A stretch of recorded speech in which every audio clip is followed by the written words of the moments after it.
race. Will they catch him? Touchdown, Tigers! The Jacksonville Jaguars select Lawrence, back left corner of the end zone for Amari Rodgers, and they do it again. Another Clemson touchdown.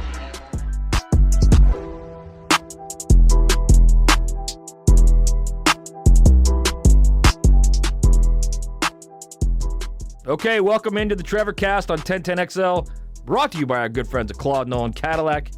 It's our weekly journey through the world of all things Trevor Lawrence, the presumptive number one pick of your Jacksonville Jaguars. This week, we have a special treat for you. That's right, Hayes. We have Charlie Weis, the man who developed the GOAT, Tom Brady, joining us to talk about what it takes to develop into an elite NFL quarterback. And in your time covering the Jags, I'm sure you've seen a lot of elite quarterbacks and how they developed in that Jaguar system. Well, it's really the envy of the Green Bay Packers. I mean, they and the Indianapolis Colts. You know what the Jaguars have been able to cultivate in the post Mark Brunell era. But yeah, I've seen, let's see, Blaine Gabbert, I've seen Blake Bortles, I've seen Nick Foles, and I've seen Gardner Minshew. So don't forget about Luton. Oh, how could I ever forget? I mean, that brilliant touchdown run he had. Mike Lennon. I mean, yeah. Oh, it's well, and Cody Kessler. I mean, if we're gonna throw all the guys that they've, why not? Yeah, but yeah, it's a fascinating subject in terms of Charlie Weis, because he approaches it with a level of expertise that's rare. He's been obviously one of the most successful offensive coordinators in the NFL. Because of his work with Tom Brady in the fledgling part of his career. 3 Super Bowls. And Charlie tells us something that I'd totally forgotten, and it really is amazing. They loved Brady so much that year, they kept 4 active quarterbacks on the 53-man roster. Yeah, he said that. You ever see that. Yeah. I mean, most teams keep 2. Even in COVID this past year, no one had 4. You might have 3. But most years when there's not a pandemic, you have 2 quarterbacks on your 53-man roster, so you can have some depth in other areas and help your special teams out. And so the fact that New England had 4, again, it's just another fun little bit of the brilliance of how that dynasty got going and how Brady got going, and then to hear Charlie talk about Trevor. Spoiler alert. He's a big fan. He's a big fan. What's interesting with the Patriots is not only did they have Bledsoe, but Damon Hewitt had also played for them. Yeah. Prior when Bledsoe was hurt. So he went into a situation where he had no chance in hell of playing. In fact, Charlie actually said the idea was to redshirt him like he was in college, which is what they did. And it's amazing how good he got so quickly. And now Charlie was talking about how they just kept giving him more and more and more, and he kept soaking it up. They won 3 Super Bowls together. Think about that. That's quality work right there as far as not only the player, but developing the player, putting in the system that works for him, putting guys around him that help him. That's where I think, and you and I have talked about this at length, that's the key to this whole thing. You're going to get Trevor, but you've got to put pieces around him to make him better. You got to put pieces around them. And so, Charlie is great about that. I think he's great about, really just how the Jaguars are handling it in terms of he's super funny about, Urban at the pro day and, what do you think he's bluffing and things like that. So it was a really, really fun interview. And again, I think, Charlie is, real insightful on just the culture fit, how much better that is for Trevor as opposed to had he gone to the Jets. It's a different environment. It's a different world, and I think it's going to be one of those things that is easier for Trevor here than it would have been necessarily playing for the Jets. All right, let's get into who I think is one of the most misunderstood guys in all of football, college, and the NFL. Just a great dude. People always ask me, hey, is he a good dude? And the first thing I always think about anyone when they say, is he a good dude? I think, would I take my day off and have a beer with him? And I would have about 8 with Charlie. He is good people. All right, let's get into it with Charlie Weis. Okay, let's welcome in Charlie Weis, 4-time Super Bowl champion, one of the most respected offensive minds in all of football. Charlie, welcome to the show. Good talking to you, my man. How you been up there in Jacksonville? We're doing good. It's a little rainy today, a little rainy and cold, but we're doing all right. So you were offensive coordinator, quarterbacks coach for the Patriots when Tommy Brady arrived, with much less fanfare, by the way, than what Trevor Lawrence will get here. But we wanted to pick your brain about what makes an elite NFL quarterback and how Trevor Lawrence can get there. So right out of the gate, when you got to the Patriots and you saw that skinny kid, Tommy Brady, how did he get from where he was there? And I know this is actually a large question, but break it down for us. How did he get from where he was there to a guy that in a couple years you were comfortable and knew that could win big? Well, I mean, he wasn't rushed right in because we had Bledsoe there. And, when we took him, we drafted him in the 6th round, it wasn't like we had him pegged like he was the greatest either, or else we would have taken him a lot higher than the 6th round. But what we did see enough of him during training camp to keep 4 quarterbacks on our 53-man roster, which was unheard of. Wow. I mean, today there's a lot of times teams only keep 2 on their 53, but we actually kept 4 with him being the 4th. And in his first year, we kind of looked at it like a redshirt year. So now we get to the start of the 2nd year, and now it's like his rookie year. We still have Bledsoe, but what we decided to do is make it an open competition for number 2 with him and Damon Ewart. And at the end of training camp, it was too close to call, so we decided to go with his potential over Damon's experience. Next thing you know, Drew gets hurt, Tommy's in there. Now, here's how we managed Tommy. In the beginning, we played to our defense. We had a really good defense, so we'd run the ball a lot. We throw play-action passes. We throw a lot of short, quick drop-back passes. And then as the year went on, and he was more comfortable and we were more comfortable, we did more and more and more.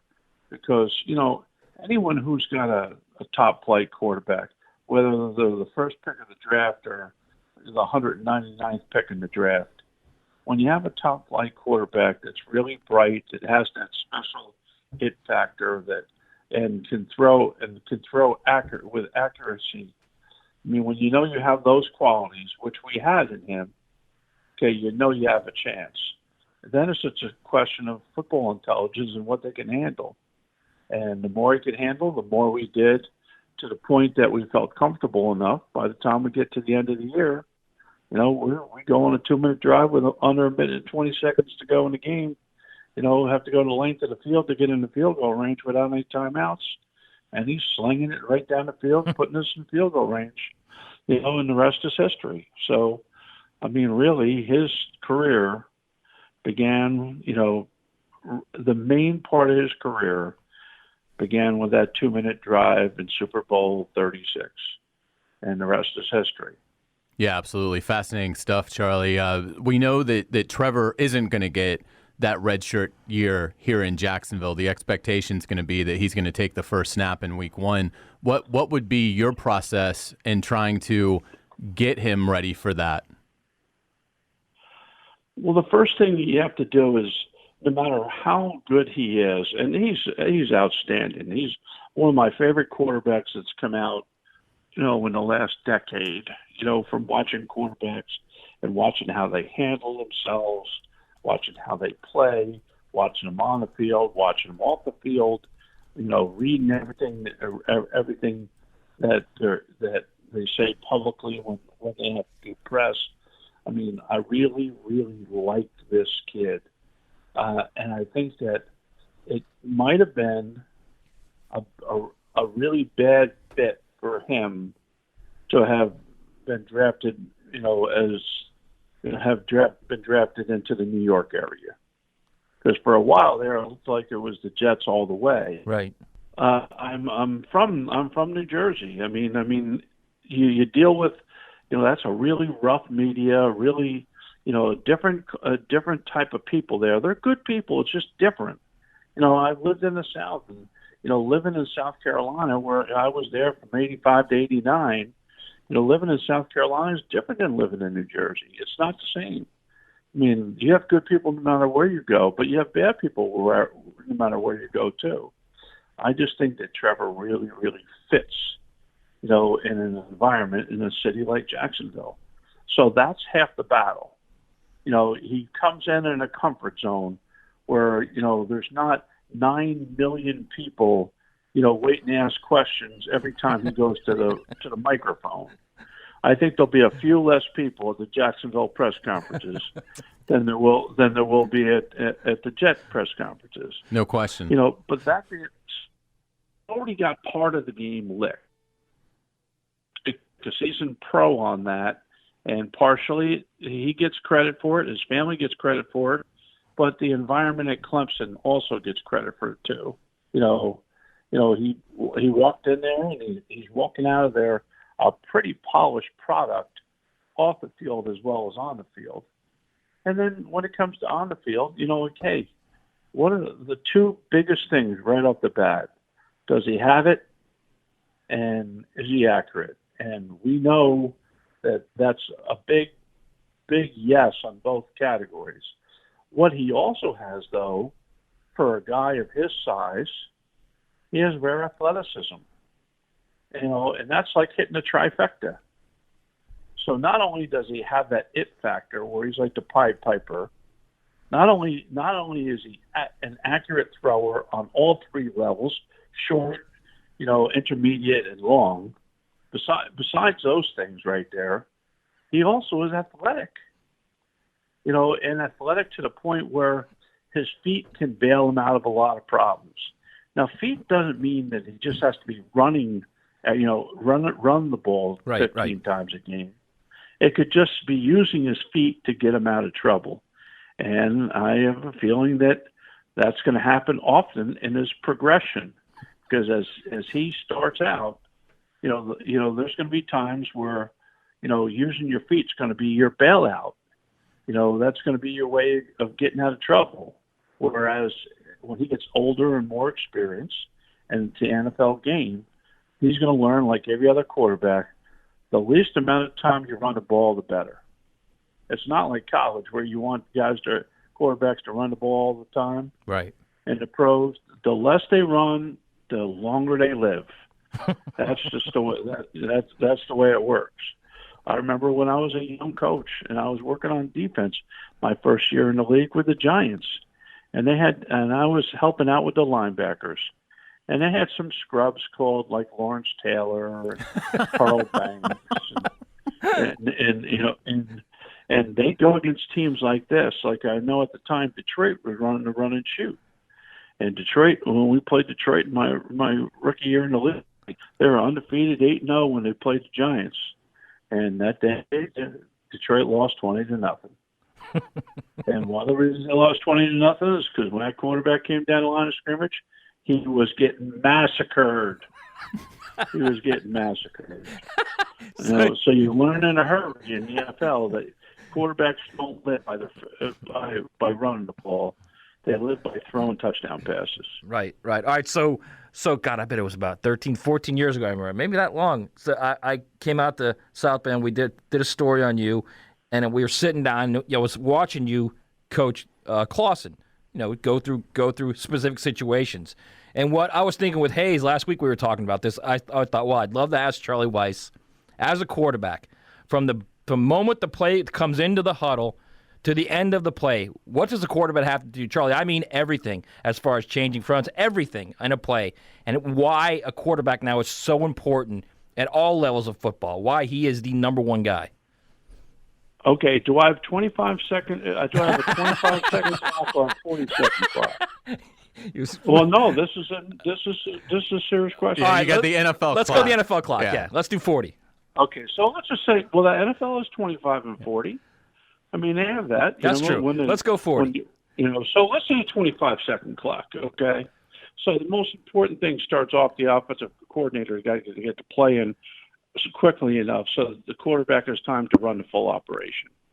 But let's say you get the play in, and let's say, by the 15-second mark, you're out of the huddle. Okay, now coach the quarterback gets cut off at the 15-second mark. So people can still talk to you until there's 15 seconds, and then it gets cut off. So you go to the line of scrimmage. First you take a quick glance around and make sure you guys are kind of in the right spot. Okay, then you take a look at the front. You identify who the mic is. Okay, because no matter whether it's a run, pass, whatever, so you have to have a foundation for how the play is going to be blocked. Okay, whether it's a pass or run, you have to have a foundation, and usually identifying who you're going to on that play, called the middle linebacker, is identified. So he does that. Now it comes down to whether it's a run or pass, and whether it's a check with me or not a check with me, or whether it's a play that an audible is a possibility. Most NFL plays now, like today, they call them RPOs. Okay, but even when we were in it, I was calling plays all the way back to the early 90s when we started doing this. There were still RPOs. There were some of them were check with me's, and some of them were run pass options based off of an overloaded front. So this RPO thing is a new concept. Really is not a new concept. It's an expanded concept of a concept that's been in the league forever. Because it used to just, if you're running to the right, you could throw it to the outside receiver to the left. Or if you had a check with me, if you're running to the left and it was no good to the left, then you flipped it and you ran it to the right. I mean, that's basically how it all started. But now he'll come to the line of scrimmage and have a foundational play that he has. But he'll have an alternative most of the time. He'll have an alternative in case that play doesn't look very good. So he has an alternative that he can get into. A lot of times, both those plays are called in the huddle, so everyone knows that if you go from one play to another play, you already know where that is. When you guys watch games, a lot of times you'll hear the word kill. Right. Kill, kill, kill. That means kill the first play and run the second play. That's what kill means. Or sometimes you'll hear reload. Okay, reload means we're going back to the first play, fellas. And we killed it, but no, we're not killing it. We're going back to what we were running. So that's what that verbiage is when you see that happening. And you see it all the time. When you watch Tommy Brady play, you'll see him tapping his helmet, right? Right. You'll see he'll take his two fingers and tap the helmet. That's called an alert. It's a check with me. That's the way I put it in. Okay, which everyone would see him tap his helmet. Okay, even if they couldn't hear him, the lineman could hear him because they were in front of him. But the guys who couldn't hear him outside, if he tapped his helmet with his fingers tapping his helmet, they knew they were going to play number 2.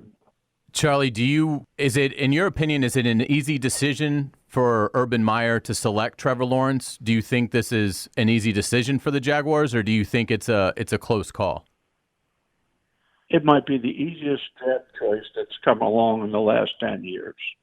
Awesome. And with that being said, if you're Urban Meyer, you're the Jaguars, and you are in agreement that that's going to be the pick, is there anything the Jaguars can do in terms of getting Trevor playbook material between now and actually drafting him? Would there be any benefit in Trevor having that information now in terms of what Urban and Darrell Bevell want to run? Why would you think he doesn't have it? I don't know. That's what I'm at. You think he does? Well, I mean, let's face it. I mean, Urban basically choreographed his workout for him. He did. I mean, what more do I need to tell you? I mean, what do you think? What do you think you're disguising this? What do you think this is a bluff? No, I don't think it's a bluff. But what I'm curious about is what can Urban Meyer do, within the rules, anything, yeah, to give Trevor information that might give him a heads up or give him a head start on trying to process what he's going to be asked to do once the Jaguars actually are able to practice. There's only one team in the draft that has the freedom to do this, and that's the team picking first. Because everyone else has to follow their lead, right? What if they didn't pick them? Right. I mean, you have to follow their lead. I mean, but there's one team that could be negotiating with a contract right now. And you don't think they're doing that? You don't think they're working on? They've already at least broached that subject. But I think the idea is X's and O's wise. What can he be given that will help his transition before he even gets to the first minicamp? Well, you can give him whatever you want. Right. I mean, but you remember now, no one has anything yet. It's a new offense, new system. I mean, he's coming in just as fresh as everybody else is. It's not like he's walking into a system that's 10 years old that everyone already has nailed down already. Yeah, that's a good point. Everyone's starting at the same time. He has a big advantage versus a lot of other people because he's not going into somewhere where he's learning it. He's trying to catch up with everyone. I mean, he's coming in when it's new to everyone, and he'll be ahead of everyone, not trying to catch up with everyone because that's the nature of the position.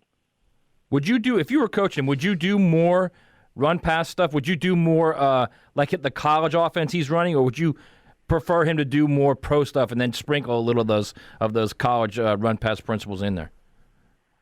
I do whatever he did best. Yeah. That's what I would do. Yeah. Okay, because that this coaching doesn't have to be as difficult as people like to make it out to be. This doesn't have to be brain surgery here. You find out what the quarterback can do, and then you do a lot of that. And if there's something he doesn't do very well, even if you like it, throw it out. Because if he doesn't do it very well, or he doesn't feel comfortable doing it, or he can't quite get it, then it doesn't make a difference whether you like it or not. You get rid of it. You do it, you find out what they could do, and you keep expanding it, what they could do, and you keep on, challenging them mentally, and to keep getting better and to gain volume. But you want a round peg going in a round hole. You don't want a square peg going in a round hole. Okay, you want it to fit. And I think that one of the critical factors that coaches very often miss is trying to ask players to do things they're not capable of doing. Right. It makes no sense. Charlie, when you look at the Jaguars, when you look at their offensive line and you look at the weapons currently that Trevor would have, what would you prioritize there? Is the game moving more towards the weapons over the offensive line, or do you got to fortify that offensive line and go to weapons after that? And certainly the Jaguars have enough ammunition. They could address both. But how do you see that in terms of what Trevor Lawrence is walking into and where you would upgrade around him? Well, the cover is not completely bare now. I mean, you fell into a running back, right? Right. You just fell into it. I mean, no one even heard of this guy. And all of a sudden he's one of the better young running backs in the league. Okay, you got some talent at wide receiver. You're not void of talent. But the problem is I see in Jacksonville is there's not enough good players. There are good players. There's just not enough of them. So, you happen to get into a situation where you got twofold problem. One is filling voids. The other one is adding the best players possible. I always felt that when you have a bunch of draft choices, when they match, when your biggest void also gives you the best value, that's a good thing. But I think that when you're trying to get good and you're trying to get good in a hurry, okay, that you take the best guys, and even if it makes, let's say your offensive line you don't need an extra tackle, and you have an extra tackle you have a tackle that's on the board that's rated way higher than everyone else. Right. You know what you do? You take them. That's what you do. You take them. So or if you have three wide receivers you have rated the same, and you're and you can trade down two spots, knowing that you're going to get one of them no matter what, then you trade down. All right, listen, you've been like a cornucopia of information for us. Yeah, we really appreciate it. You've been awesome. I want to ask you one thing before we let you go, okay? You know Herb. All right. You know him well, okay? Can he turn it around quickly here? Oh, I don't think he would have gone there if he didn't think he could. He didn't go there to just be on the 4-year plan to be good. I mean, this is a team that a couple of years ago had the Patriots on the ropes, and if they didn't get conservative in the fourth quarter, I mean, they're going to the champion. They're going to be the champion of the AFC. I mean, it wasn't that long ago. So you think it can be turned around quickly is what you're saying? I think that you asked me what he thinks, and I was not. And I'm saying, hey, look, the guy could have taken the Texas job if he wanted the Texas job. Yeah. Okay, but he looked at Jacksonville. He hadn't coached in the NFL. He looked at Jacksonville. Says, I'm going to get Trevor Lawrence and all these draft choices. I got cap room on top of it. Okay, and a team that had a crummy record, so you start off with low expectations. I mean, he just won a Kentucky Derby. Listen, man, we really appreciate your insights and your help. You're the best. Charlie, thank you so much. All right, take care, fellas. Thanks, Charlie. You're listening to the 1010XL TrevorCast, brought to you by our friends at Claude Nolan Cadillac, beginning lasting relationships since 1905. All right, that was Charlie Weis. What an interview. I mean, I go back and replay it. I'll tell you that right now. Because this is why we have the TrevorCast, brought to you by our good friends at Claude Nolan Cadillac, because we're trying to let you understand, take you into a different world of what some of the biggest names in all of football, college or the NFL, think about Trevor Lawrence. Hayes, he said so many things where I was like, wow, my eyes were bugging out. I think at one point you were pumping your fist. It's, he said a lot of things that I think, some things that people all thought he's the best quarterback he's seen in 10 years. But for Charlie Weis to say that, that's a big deal because he is not only is he a huge quarterback developer, he's a huge critic of quarterbacks too. He's a guy that will tell you flat out, he does not mince words. No, he's not any good. It was such a fun interview, and loved the back and forth that we had. But the biggest thing that you just love to see and hear is Charlie's opinion on Trevor Lawrence. I mean, we're counting on Trevor Lawrence being the answer for 15 or 20 years. We're counting on Trevor Lawrence to lead us into a period of glory years, the likes of which we just have never experienced. I mean, we're expecting Trevor Lawrence to lead us to a Super Bowl, to win a Lombardi trophy. Those are things that are still completely foreign to this franchise. They've never won the AFC. They've played for the right to win the AFC, but they've never won it. And to hear Charlie Weis talk about his decision-making, his arm strength, his athleticism, and to basically say, look, you're hitting the trifecta with this kid because he has it all. And to your point, to say that, he's my favorite quarterback to come out in the last decade. And the other thing that I loved hearing is how, Charlie basically makes it sound like it is a total done deal that they're taking Trevor Lawrence. Right. I mean, it's like, asking him just about, hey, would you give him the playbook? And he basically, well, yeah, why wouldn't you? Right. Of course, why would you think they haven't already done that? Right. And it's great to hear because he knows how things operate. We think we know, we read the tea leaves, we talk to people, but this guy has done it. I mean, this guy has worked in the NFL for many, many years. He knows what goes on in those buildings. So if Charlie Weis believes that right now Trevor Lawrence has whatever Urban Meyer and Darrell Bevell are concocting, Trevor Lawrence is absolutely in the middle of it today. That's incredibly exciting. Yeah, I think it was also really unique when Charlie said that, look, the one advantage that Trevor has right now is he's not going into a place where the system is there and he's got to fit into that system. There's nothing there. Everything is new. So he's going into a situation where everybody's learning at the same time. So it's not going to be where we're trying to fit a square peg into a round hole. We're all working together to fit into that hole together. It's interesting the way he put that. I never really thought of that, but that's going to speed up the transition for him as well. Absolutely, and you want your quarterback to be the one that has all the answers. Well, there's no reason he shouldn't, because to your point, no one has the answers right now. Everybody's starting from scratch. I mean, Andrew Norwell played for Urban Meyer. I mean, there's some guys that have some previous experience. They may sign a free agent that's played for Urban Meyer, but in terms of what Darrell Bevell and Urban Meyer have never worked together. I mean, whatever they come up with, I think will be different than anything we've seen Urban Meyer do at the collegiate level. I don't think it will be radically different, but I think it will be significantly different than what you saw at Utah, Florida, and Ohio State. Because I just don't know that you can incorporate all that in to the NFL right now. I don't know that we have certainly advanced offensively in the NFL right. to doing more what the colleges are doing, but I don't know it's gotten to that point. So I think that's why Bevel's here, to provide that checks and balances on things that you can do and like innovations that will work and innovations that may not be quite there yet. It's going to be fascinating to see what they do. So if you're Trevor Lawrence, there's no reason that on the first day of practice, you shouldn't be able to know exactly what all 10 guys are doing. And if you can do that, you will win over the team on that day. Yeah, I also thought it was really interesting when Charlie started talking about where he could have gone, to New York or to Jacksonville. And if you really look at these two franchises, right now, the Jets are probably in a better situation as far as talent right now, current talent on the roster. They're very similar in cap money they have, similar in draft picks. His point was, that's a better fit in Jacksonville. And this is a guy who's a Jersey guy, grew up around the city, loves New York, loves that area. It's him. It's who he is.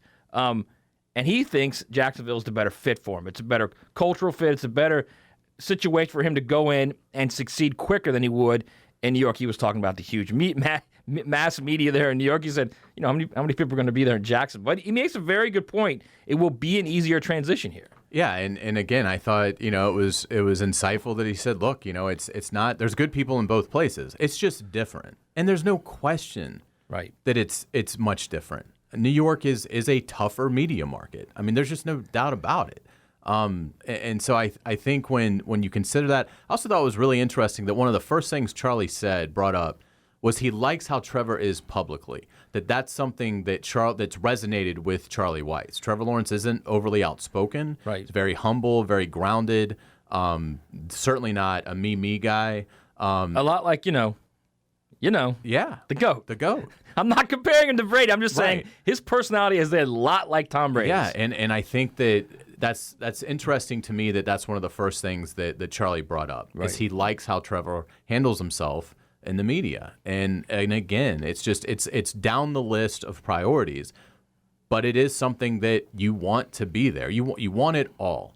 And right now, it doesn't appear like there's anything that Trevor doesn't do well. We know he's a great player, at least at the level that he played at. We'll see how he acclimates to the NFL. But from what all the intelligence you can gather now tells you, great football player. All the intelligence that you can gather now tells you, great teammate, tough, great leader, good in terms of dealing with the media, in terms of how his coach and teammates will perceive that. There really isn't anything yet that is a cause of concern. Yeah, and again, it's just that's why this feels like a dream. That's why it feels like I'm gonna wake up and the Jags are gonna have the second pick, and I'm gonna be talking about whether to draft Zach Wilson or Justin Fields. I mean, I'm still kind of amazed that we've escaped all of that because the Jets were stupid enough to win 2 games at the end of a meaningless year. Or you're going to wake up and they're really going to be 5-11 this year, and you're going to be figuring out how can we trade to the top 5 to get Kyle Pitts. It's not that. It's not that, Jacksonville. You have the first pick, and this is why we're doing the TrevorCast, by the way, brought to you by our good friends at Claude Nolan Cadillac. That was episode 3 with Charlie Weis. We'll be back next week with episode 4. You can find it anywhere, Spotify, iTunes, download. I tweeted out and I put it on Facebook. That's my contribution. Right. I would say this. I would recommend doing the YouTube because Graham does such a great job with the videos. Graham does. So it's one thing to listen to us and the subject, but Graham really does put a lot of effort into the video. So I'm going to start tweeting out the YouTube link because it really is fun. I mean, you have to look at my ugly face if you do that, but Matt's beautiful. And right. Graham, are you on camera for these things? Do you get to show up? Graham is not. Imagine okay. Graham Marsh's flowing locks, his Trevor-esque flowing locks on camera. Yes, but go find us on YouTube if you can. If not, then download the podcast version. All right, we'll see y'all next week.